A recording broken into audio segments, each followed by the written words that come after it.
Kade's last day here at KWI. He graduates tomorrow from the combo pipe program. How long ago did you start? Beginning of August. Okay, beginning of August, so it's about 6 months now. What's some advice that you would give a student thinking about coming to KWI?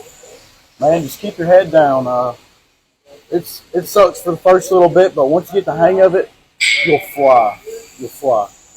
Okay, and what are some tools or some things that you would tell somebody to invest in before coming here? Because KWI does provide all the tools, but what are some things that you would get again if you came here besides what KWI offers? I'd say get another grinder. It's always nice to have two grinders. You can grind with one and you can use a wire wheel on the other. So what's something you struggle with here at welding school that you wish you had practiced on before you came here? Open root plate, 100%.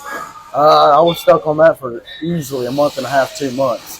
It was rough, just getting everything down, getting the pattern down, just getting used to it. Really. Okay, so that's something that ate up your time from getting the pipe. Yes. So that's a big thing here is making sure that you can do plate efficiently in high school before you come here, or whether you're not in high school at all, just make sure you can do plate, open root 3 and 4G. That's a big thing.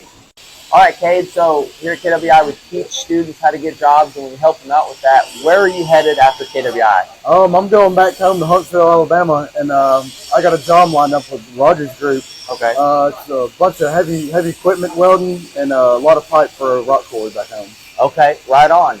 And do you plan on trying to be part of KWI's 100K club? Absolutely. 100K well, okay. Absolutely. Well, I mean, if you just stay at it, I think you'll be able to do that. Absolutely. So, all right, guys, that's Kade here with the 6-month combo pipe program at KWI.